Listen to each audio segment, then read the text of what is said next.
BTC बा हाग्रामाया सिब थारमाने बे थामथि बर' सान्थि एकर्डखौ दिनै हाग्रामाया मा खालामदों डिनाय खालामदों। बिटिसि माने मा? बिटिसि माने पासनय दैमा।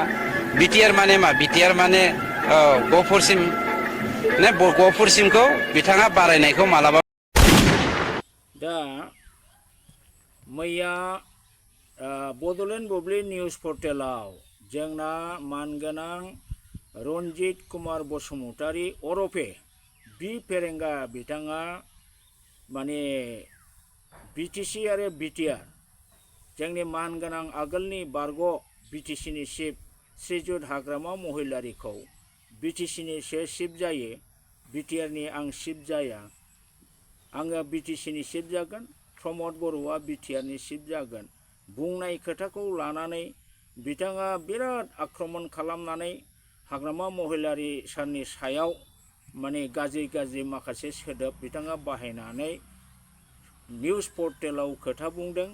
बिथांनि बे निउज पर्टेलाव होनाय बे खौरांखौ नुनानै आङो जोबोद लाजिनाय मोनखांदों, मिनिनोबो ओंखारदों। रन्जित बसुमतारी बादि सासे बिटिसिनि इएमआ बिथांहा जे बिराद नलेजनि अभाब, बिथांनाव जेबो कनसेप्ट गैया, बे जिनिसखौ बे निउज पर्टेलाव मैया बुंनायनि दारै बिथाङा गावखौनो गाव सासे बिराद जाम्बा मुर्ख होननानै प्रमान होदों। आङो आसरित मोनबाय। रन्जित बसुमतारी बिथाङा सासे एमए पास मानसि, बिथाङा सासे मास्टार डिग्री हल्डार, बिथाङा बेंटल कलेजनि एसिस्टेन्ट प्रफेसर पस्टआव दंमोन, साख्रिबो मावबायमोन। बे एसिस्टेन्ट प्रफेसर साख्रि मावलायनाय सासे एमए पास मानसिया मेट्रिक पास नङा, बिए पास नङा, MA master degree Ranjit Basumatary नोंथाङा सासे एमए पास जानानै दासिमबो बे कनसेप्टआ गैया जे बिटिसिआ मा जिनिस, बिटिआरआ मा जिनिस, बेनि कनसेप्टआ नोंथांनाव दाबो जे गैया, बेखौ नोंथांनि मैयानि पर्टेल निउसाव होनाय नोंथांनि बे खुगानि बाथ्रानिफ्राय जोङो बेखौ मिथिनो मोननानै जोबोद लाजिनाय मोनखांदों। जे नोंथाङा मिथिगौना मिथिया जे बिटिसिनि नैबे बे बिटिसि एक्ट, बिटिसि एकर्ड 2003नि 10 फेब्रुआरियाव जानाय बे बिटिसि एकर्ड, बेवहाय दं होनदों The objectives of the agreements are to create autonomous self-governing body to be known as Bodoland Territorial Council within the state of Assam to provide constitutional protection under 6th schedule to the said autonomous body. So, according to BTC Accord, now later it became Act, bini mote BTCआ मोनसे self गवर्निं बडी under द provision of constitutional safeguard of 6th schedule. 6th शेड्यूलनि अंडाराव BTCआ मोनसे अटोनोमास district council. दा नंखायनो 2003निफ्राय दिनैसिमबो BTCआ मोनसे government council government जानानै दङ आरो नंखायनो बिनि साइन बर्डआ बा अफिसियेल नेम प्लेटआ बा अफिसियेल पेडआ दाबो बड'लेण्ड टेरिटरियेल काउन्सिलनि नामैनो दङ। दा रन्जित कुमार बसुमतारीया मालाबा बे बिटिसि एकर्डखौ फरायफेरबायना? फरायाखै। आदसा बेखौ फरायाखै, नोङो नैबे नोंसिनि बिटिआर एकर्डखौथ' फरायबाय। बे बिटिआर एकर्डआव मा लिरदों? बिटिआर एकर्डआव नोंसिनाव मोनसेबो दफायाव रन्जित बसुमतारी नोंथाङा मोनसेबो बेवहाय दफायाव बिटिआर सेल्फ गभर्निं बडी होननाय नोंथाङा नुनाय नङा। नोंथाङा हायोबा आंनो खिथा, मोनसेबो दफानि पइन्टआव गैया। बरन्स बेनि नैबे 3.3आव होनाय दङ दा existing Bodoland territorial area district BTAD shall be renamed as Bodoland Territorial Region comprising the area covered under BTAD। दा बे BTAनि बै समनि BTCनि एरियाखौ BTAD होनोमोन, बड'लेण्ड टेरिटरियेल एरिया डिस्ट्रिक्ट। बेनि एरियाखौसो बिटिआर होननानै रिनेम होनदों किन्तु BTR is not A government दा नोंथांमोन बादि मास्टार डिग्री हल्डार मानसिया बेफोर खोथाखौ बुजिया हुजिया बिटिआर गभ होनबाय थानायखौ जों बिराद लाजियो आरो मुगैयो जे डिग्रीनि क्वालिटि गैयै जे मानसिफ्रा जे दिनै काउन्सिलनि सासे इएम जानानै दं बिनिफ्राय लाजिथाव जिनिस जेबो गैया आं बिथां रन्जित बसुमतारीखौ सोंगोन नोंथाङा बिटिसिनि इएम ना बिटिआरनि इएम इउ mister Ranjit Basumatary I ask you whether you are the executive member of BTC or executive member of BTR नोंथाङा एन्सार होनायसाय बिखाफोर दानानै बुंनायसाय जे आङो बिटिआरनि इएम नोंथाङा बिखाफोर दानानै बुंनायसाय आं बिटिसिनि इएम गभर्नमेन्टआ नोंसोरनि बे बिटिआर एग्रिमेन्ट जादोंबाबो भारत सरकार आसाम सरकार बिएलटिजों बै जानाय जे BTC autonomous district council BTC Bodoland territorial काउन्सिलखौसो गभ होनदों आरो नंखायनो दिनै अफिसावबो बेखौनो लिरो नोंसोरनि बिटिआरआ माने जास्ट एरियाखौल' बुजियो दा नोंथाङा बेखौनो दाबो बुजिनो हायाखिसै नामा जे सनितपुर बिश्वनाथ बेयो बिटिआर आरो फार्स्टनै दैसिमा बेयो बिटिसि बे कनसेप्टखौ नोंथाङा बोरै लानानै थाबाय थानो हाखो बोरै लानानै थाबाय थानो हाखो जुदि गहपुर सनितपुर बिश्वनाथआ जुदि बिटिआरआव हाबबायबा बियो बिटिसिनि एरिया दा नंखायनो हाग्रामाया जा बुंदों जे आङो बिटिसिनिसो चिफ जागोन येस 200% हाग्रामानि बे रावा सैथो मानोना गभर्नमेन्टआ बिटिसि सरकार बिटिसि गभर्नमेन्टसो दानि नोंथांमोनहा फैगौ सेप्टेम्बर दानाव जे इलेक्सन गेलेगोन नमिनेसन होगोन बियो बिटिआर इलेक्सन नङा नोंथाङा इलेक्सन कमिशनार अफ आसाम बा इलेक्टोरेल अफिसार अफ आसामनिफ्राय फैनाय जेला नोंथाङा नमिनेसन माने फाइल खालामगोन बेवहाय नोंथाङा नुगोन बिटिसि इलेक्सन बिटिआर इलेक्सन जिबनाव नुवा नोङो दा गभर्नमेन्टआ जिहेतुके बिटिसि काउन्सिलनिसो नों सासे इएम नंखायनो नों दिनै जुदि नोंखौनो बिटिआरनि इएम होननानै लायोबा बिनिफ्राय मुर्खथासिन जेबो गैया रन्जित नोंथां दा आं नोंखौ सानदों सासे master degree holder being the master degree holder or MA pass being the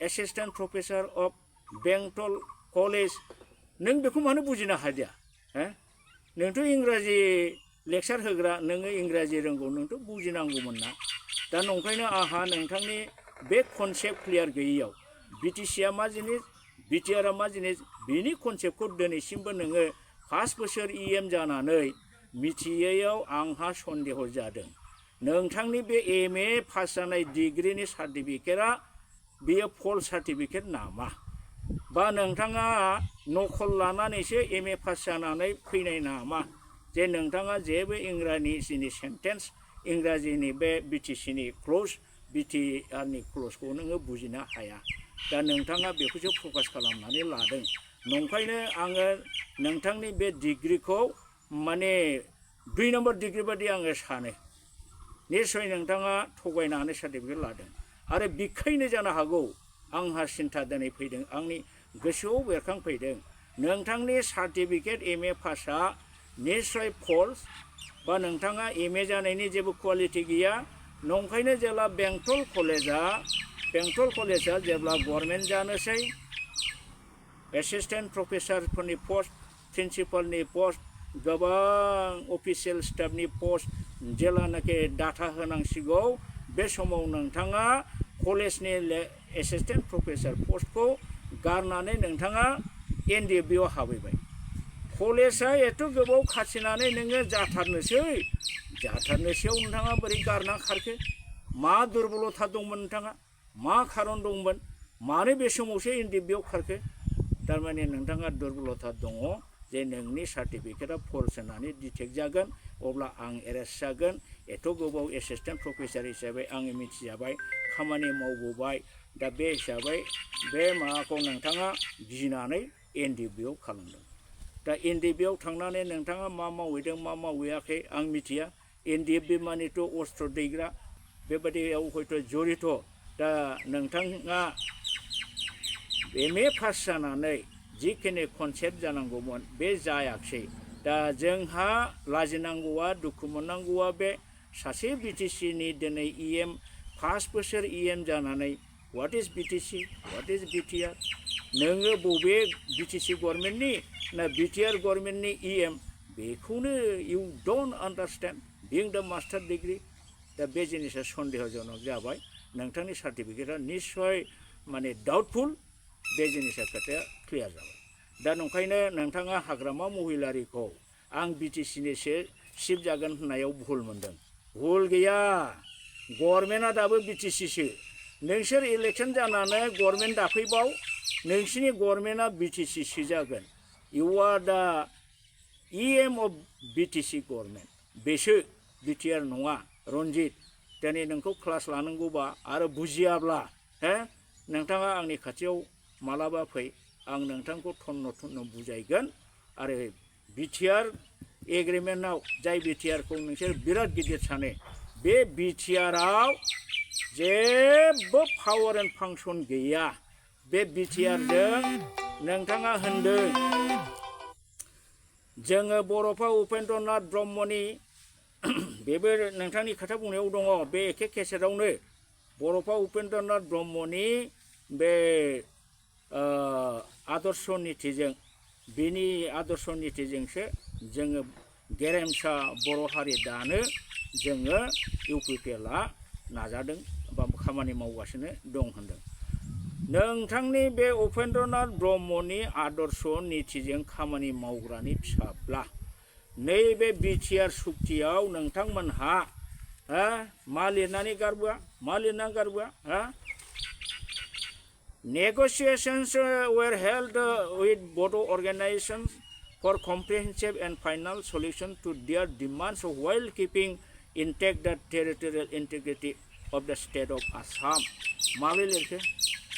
उपेन्द्रनि Adarsh नीतिया separate state बिनाय आरो नोंसोरो उपेन्द्रनि बे आदर्शखौ थबस्र दानस'नानै माने comprehensive final while keeping intact the territorial integrity of Assam. आसामनि मेपखौ सोलाय सोल' खालामला अर्थात आसामखौ बोखावला होननानै बोरै लिरनानै फैदो?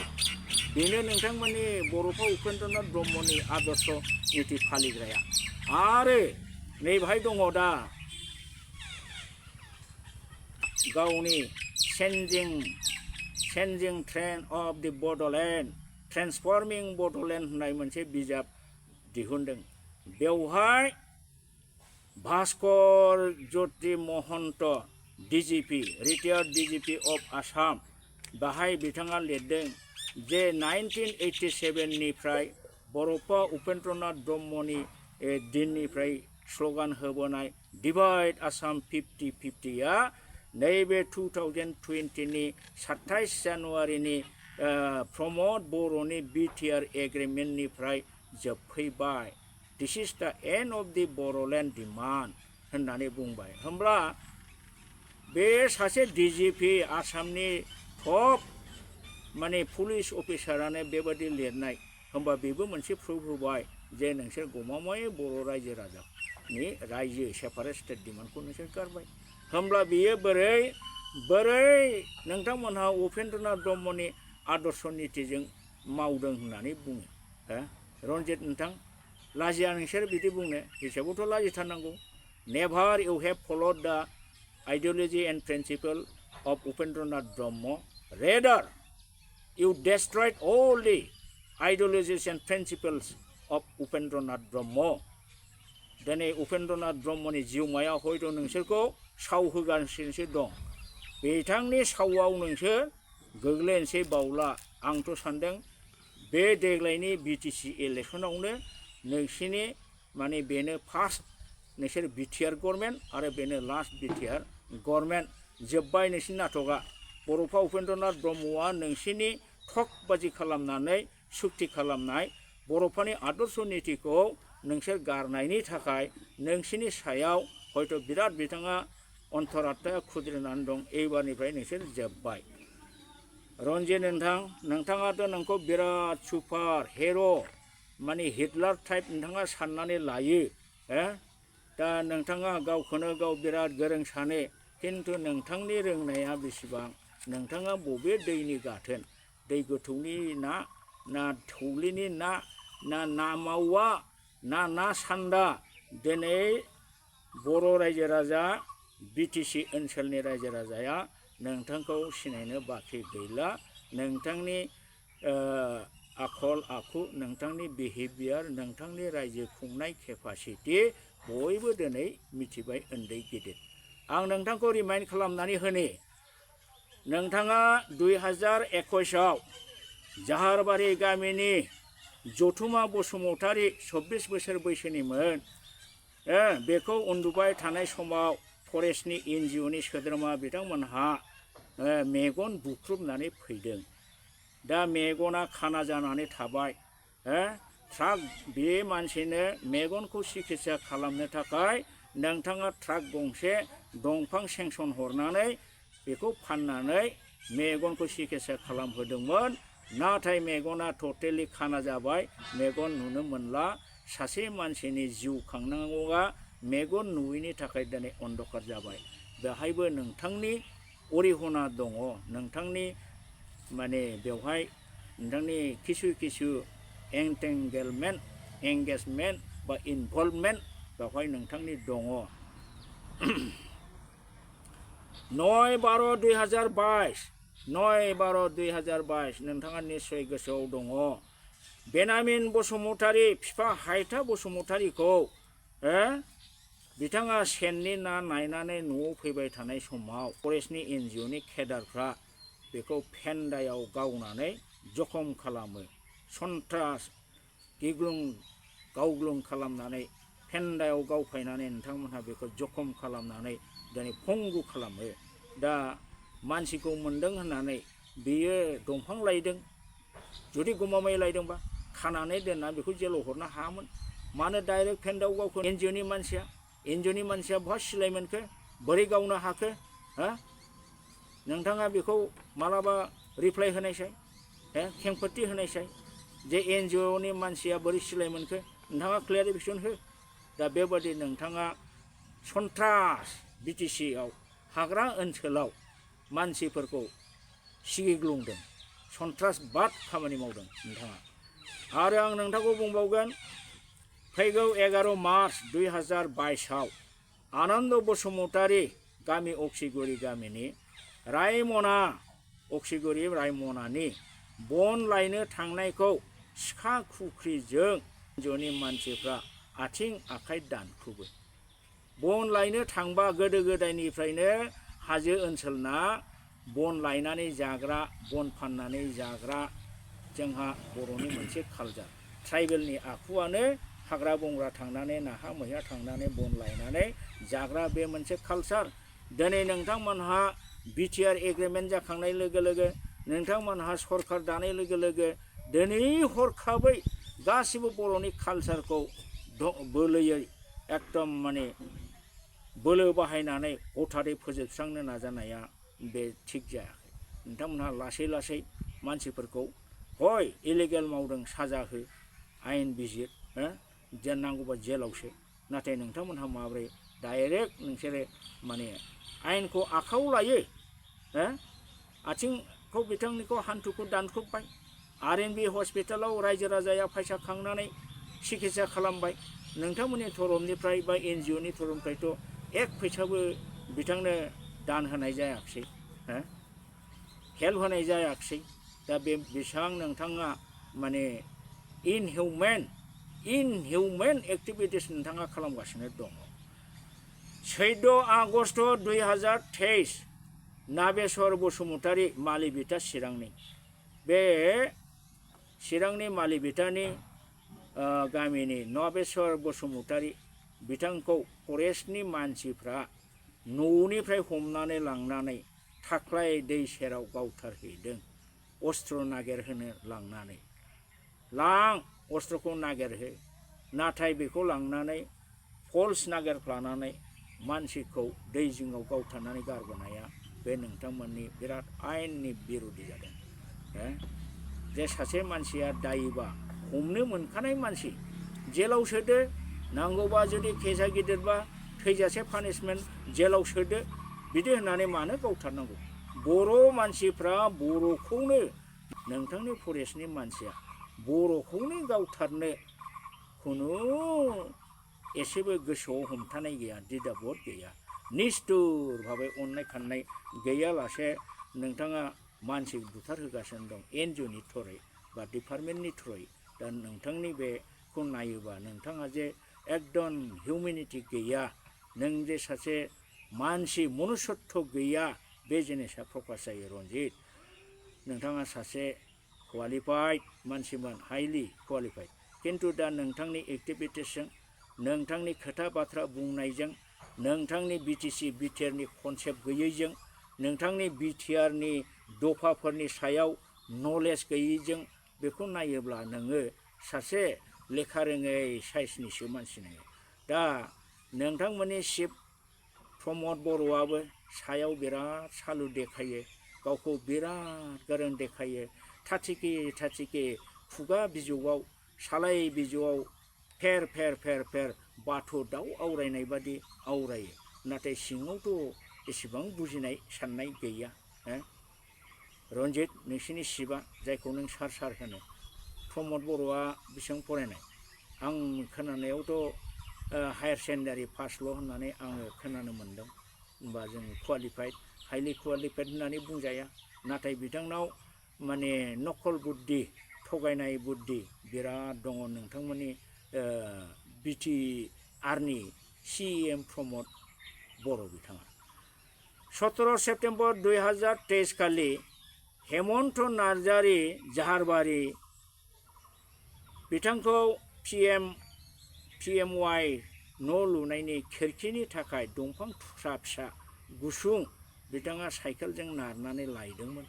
बेखौबो एनजिअनि मानसिफ्रा हमनानै लाखिनानै फरेस्ट डिपार्टमेन्टनि राइफलजों बिथांखौ गावथारदों।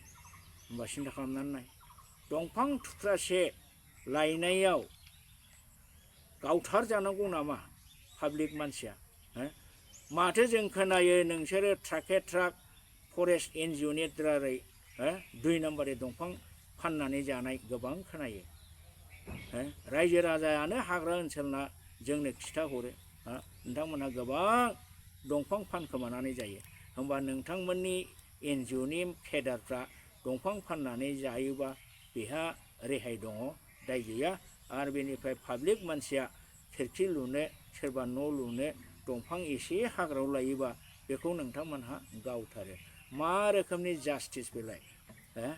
रन्जित बसुमतारी फेरेंगा नोंथां, what kind of justification you are doing in the BTC after having the power? बेयो थिग जादों नामा रन्जित? नोंथांखौथ' आङो MA पास होनलायलायनायखाय सासे बिराद मोजां भद्रलक जेन्टेलसो सानदोंमोन। नोंथांनि माखासे लेंगुवेज बाहायनायफ्राबो एकदम खोनासंजाया। नोंथांनि सोदोबा माखासे ओरैबायदि नों बाहायो, खिनाय मानसिया लाजिया, नुनाय मानसिया लाजियो, जों खोनानानै जोंनो लाजियो। बायदि मैया गाज्रि होनथारो, आं बुंला। दा नोंथाङा बेफोरबादि बेड वार्डस, माने आनपार्लामेन्टारि वार्ड, अबसिन वार्डफोरखौ नोंथाङा बाहायनो नाङा। नों सासे गभर्नमेन्टनि दायित्वशील बेक्ति जाबाय, रुलिंआव थाबाय, गभर्नमेन्टनि सासे EM जाबाय, नोंथांमोननि लेंगुवेजफ्रा मलायम जानांगौ, गुरै जानांगौ। दा रन्जित बसुमतारीनि सायाव हाग्रामा सारखौ जे बुंदों नोङो, जे BTCनिसो चिफ जायो, बिटिआरनि जाया, प्रमद बर'आ बिटिआरनि जागोन। कारेक्ट खोथा फरायनानै नाय लेखाखौ रन्जित। गभर्नमेन्टआ BTCसो, गतिके चिफआ BTCनिसो, बिटिआरनि चिफ नङा। नंखाय नंबा प्रिन्सिपाल सेक्रेटारि, नोंथांमोननि सेक्रेटारिफोरनाव सों। दानि इलेक्सना बिटिआर इलेक्सन नङा, BTC इलेक्सनसो बियो रन्जित। बेफोरखौबो दाबो कनसेप्ट लानो हाया। 5 बोसोर EM बोरै जाखो? दा नंखायनो नोंथाङा सानै हयै खोथाखौ बुं चान्स मोनबानो सोरखौबा जावख्लाबनाय दानख्लाबनाय बेबादि खालामनो नाङा आंखौथ' नोङो आंजों बारा दाजुजिखा होनखायो आं रन्जित नोंथाङा आंजों जुजिनो हानाय केपासिटि गैया आरो जुजिनोबा जुजि आंबो जुजिगोन आंहाबो जुजिगोन आइ हेभ गट माइ केपासिटि नोंथांखौ फेजेननायनि जथेस्थ' खायदा कौशल आरो टेलेन्टस आंहा दङ होननानै आं सानो नोंथाङा आंजों हानाय नङा प्रमद बर'आनो दासिम आं बुंनायखौ मोनसेबो रिप्लाइ होनो हायाखै राकेश ब्रह्म मोनसेबो रिप्लाइ होनो हायाखै राजु नार्जारि मोनहाबो मोनसेबो रिप्लाइ होनो हायाखै साइड दाननानै थाजोबनांदों आरो नोंथाङाथ' आंजों मा जुजिनो दा बेखिनिखौनो क्लियारिफिकेसन हिसाबै हाग्रामा महिलारिया सैथो खोथा बुंदों बिथाङा बिटिसिनिसो चिफ जागोन नोंसोर प्रमदआ बिटिआरनि जायो ना मायो आं मिथिया आरो बिटिआरआ गभर्नमेन्ट नामा नागिरहै बिटिआरआ गभर्नमेन्ट नामा इज बिटिआर ए गभर्नमेन्ट नों नुगोन इट इज ए एरिया नोंथांमोननि बेफोरबादिनि थाखायनो बिटिआरखौ गप गप गप गप होनबाय थानायखौ खोनानानै जोंना मानाव गेदेर चिफ मिनिस्टार नोंथांमोननि चिफ मिनिस्टार आसामनि चिफ मिनिस्टार हिमन्त बिश्व शर्माया सानसेखालि नोंथांमोनखौ बुंनो बाध्य जादों नोंथांमोनहा बिटिआर गप गप होनबाय थानो নহয় নহয় নহয় বিটিআরখন গপ নহয় গভর্নমেন্টও এতিয়াও বিটিসিয়ে আছে সরকার বিটিসিয়ে থাকিব এরিয়াটোহে বিটিআর এরিয়াটোহে বিটিআর বিটিআরটো সরকার নহয় সরকার বিটিসিয়ে আছে होनलायलायदों ससियेल मिडियायाव नोंथाङा नुदोंना नुवाखै दुनियानि मानसिया नुजोब्बाय दा बेफोर नोंथांमोननि कुवालिटिखौ फोरमायो दाबो बे ट्रेन्सफर्मिं बड'लेण्ड लेखायाव साइडआव बिटिआर गप लिरलायबावदों नोंसोर लासिं सिं आरो फैगौ 125 एमेन्डमेन्टआवबो बिटिआर गप जाया जोंहा फोथायनाय दं बिटिआर गप जाया बिटिसिआ गपआ बिटिसिआनो थागोन बेखायनो हाग्रामा महिलारि सारनि जानानै आंनो नोंथांनो माबाखौ रिप्लाइखौ होबाय आरो नोंथाङा आंजों काउन्टार होबावनोबा होबाव I on behalf of our honourable ex chief of the BTC Hagrama Mohilary do reply today to you for your yesterday's portal news statement mister Ranjit Basumatary आरो नोंथाङा if want to argue in English with me you come forward I welcome you. I will be debating with you in English. Thank you. बेखौनो आङो बुंबाय